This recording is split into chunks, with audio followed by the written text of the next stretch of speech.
What's going on, guys? I'm Simple Simon, I'm your comic book noob, and welcome to the Noob. Oh, say hi, Mark. Hi, Mark! Today we're going to talk about indie books, or indie labels. Do you think you can handle this, Mark? Ooh. Yeah, I can do that. Let's do this. Let's do this.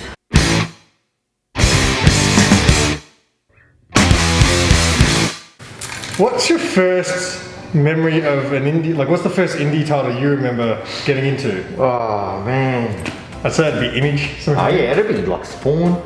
There were always indie books, but obviously the big two were always the dominant.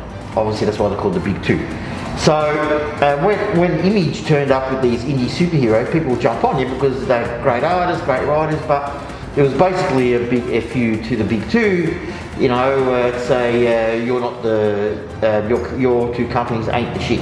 You know, and over the years, I don't think apart from like Savage Dragon and Spawn, currently I think they're the only two that really sustained indie superhero stuff.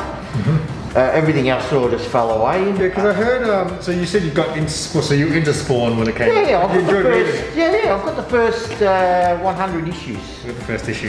Yeah, because I was going to say, Grey Man sent me an AOK with a bunch of books, and he gave me some Youngblood books. Youngblood was a great, like a group book. Yeah. So one of the guys, Paolo, in the comments was saying, Youngblood is unreadable. So again, like I said, yes, it's something that they couldn't sustain forever. Was it because Image, because they had all these great artists? Do you think it was because maybe they were more about the art than the stories in those early days? Yeah, maybe. Yeah, I think that's why Spawn and Savage Dragon sustained longer, because they had McFarlane hasn't done anything else really apart from Spawn since, because they all had production companies, right? Wildstorm was Jim Lee's. McFarlane obviously has his own, it was McFarlane, I'm pretty sure. Once DC bought Wildstorm, all that stuff was, a lot of it was gone from the Image line. Image at some point said to themselves, I think this is superhero things we can't sustain it. We have to look at something else. And then the only thing that really sustained was, maybe Invincible, which was a superhero book, but it was a different type of superhero book. Instead of trying to compete in that sense with the big two, they sort of said, you know what, we're gonna go classic comics. And that's what I mean by that is that before there were superheroes, there were horror comics, there were sci-fi comics. War comics, that's right. So I think they sort of said, you know what, we should go back to that, and I think we could sustain that. And it's true, and they could sustain it because there's so much you could write about that. So I think that was the start of what they wanted to do, and I think they ran with it, and it works. And now you see the big two sort of following what Image do, and all the other indie publishers do, like Boom and IDW. So when Image first started, was there already other smaller labels?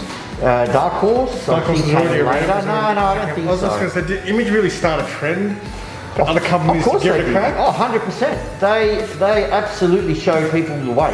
They showed people that we don't have to do it their way, the big two way. Another one like the Mark Miller, Miller World. Millerverse.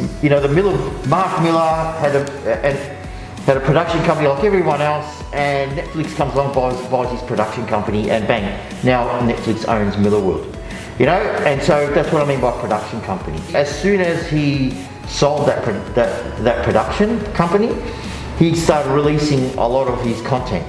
We've got some really good content, and I imagine he would have been sitting on that for a while, unfinished or unresolved storylines, and not had time to do it because he runs because you're running a production company. As soon as that, I reckon that weight was lifted, bang, he started releasing his stuff, finishing off his stuff. So Image is probably the number 3, right, behind the big two. Oh, 100%. Who do you think is the more successful out of Boom, IDW, Dark Horse? It's hard to say, right? Because I feel like Dark Horse definitely has a niche. So briefly, Dark Horse is probably the second have come along. But what Dark Horse is built on licensing. They had a lot of licenses. They had Aliens, Predator, they had Buffy, they had Conan, they had, that's just what comes to my mind, right?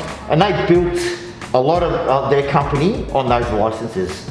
And they made comics, and they made, they sold it, and they made a lot of, they had Star Wars as well. So, massive license. So, they built their company on the backs of that, and that's fine. You can do that. And then, so they put that into the foreground, and in the background they had all their little indie books, like Hellboy, and only, they had a lot of other indie stuff, like too much to mention.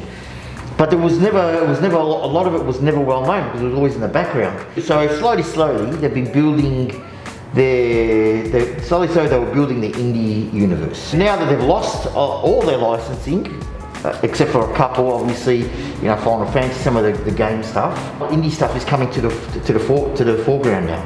They're pushing more and a lot of them, and that's a good way to go. At that time, that was good for them. IDW are doing the same thing now. They've got a lot of licensing, but they've also got the good indie stuff. It's there, but it's not pushed a lot more than what it should be, in my opinion. Opinion-based! Whereas Boom, they've gone straight to the indie, straight to the original stuff, straight to create original stuff. And I love the Boom stuff, man. The Boom stuff is so different. They're definitely growing. Oh, different creators, different artists. It's just really good. They're really hitting the market really well. They're really competing with Image a lot because they're not going to compete with the big two, and they don't want to. You can tell. They just want to get into the market. Boom is one to watch, 100%. So what do you reckon? Because I know obviously on Boom they've got Something's Killing the Children, they've got Seven Secrets at the moment. What are some of the bigger indie titles at the moment, do you think? Something is Killing the Children. Definitely massive. I'd start off as like a 6 issues mini-series, and then it was just extended. They're definitely doing a lot of original stuff, a lot of stuff that I didn't get on board with Seven Secrets, and I'm not sure is that a mini-series? Is that ongoing? No, I think it's meant to be 6 issues. Yeah, and they've also got Faithless as well. Faithless is big.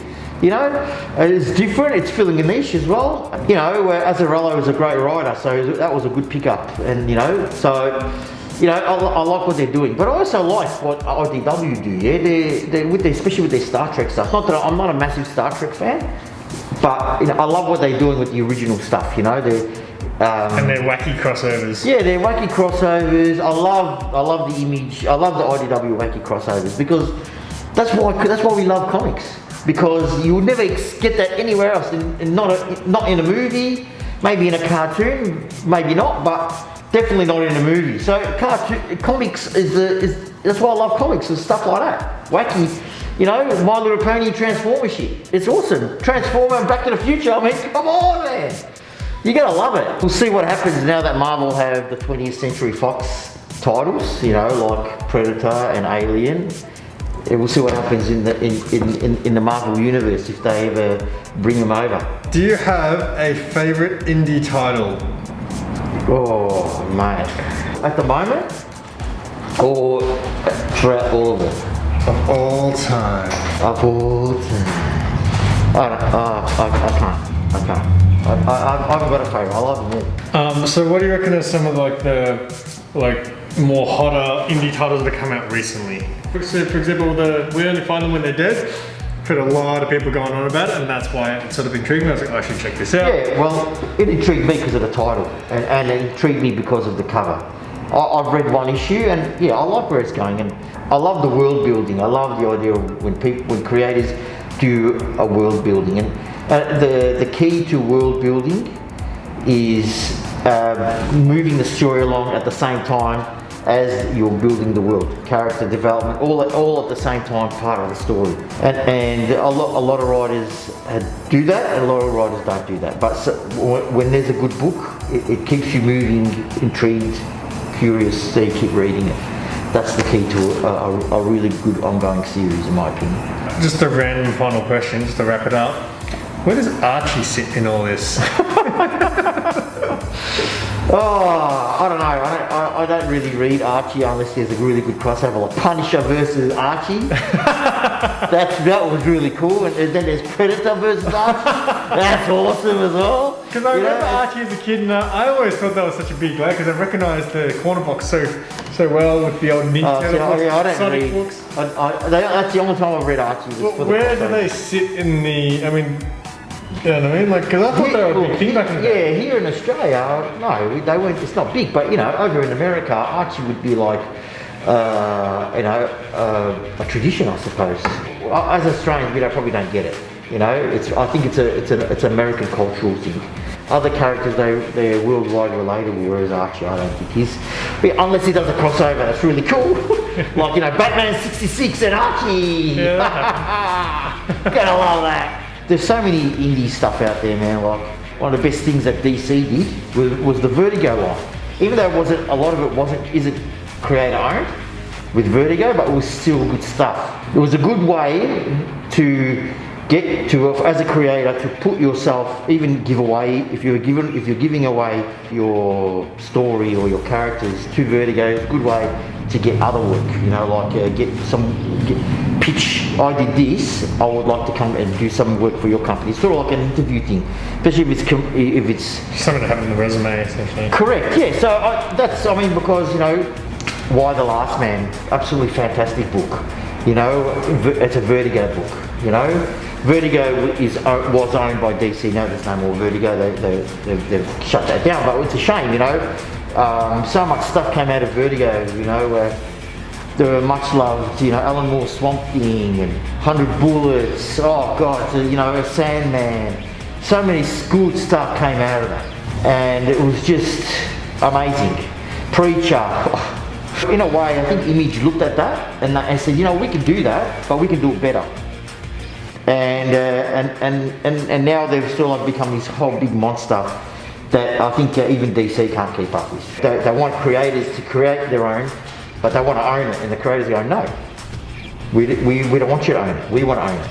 So I think Image have shown the way of how to do things, and that's why I think Vertigo no longer exists, because no one wants to give away their stuff anymore, and rightly so. Alright guys, that's all for today. Hang on. By the way, I just want to ask you, how's the giveaway thing going? The giveaway, oh yes, that's right.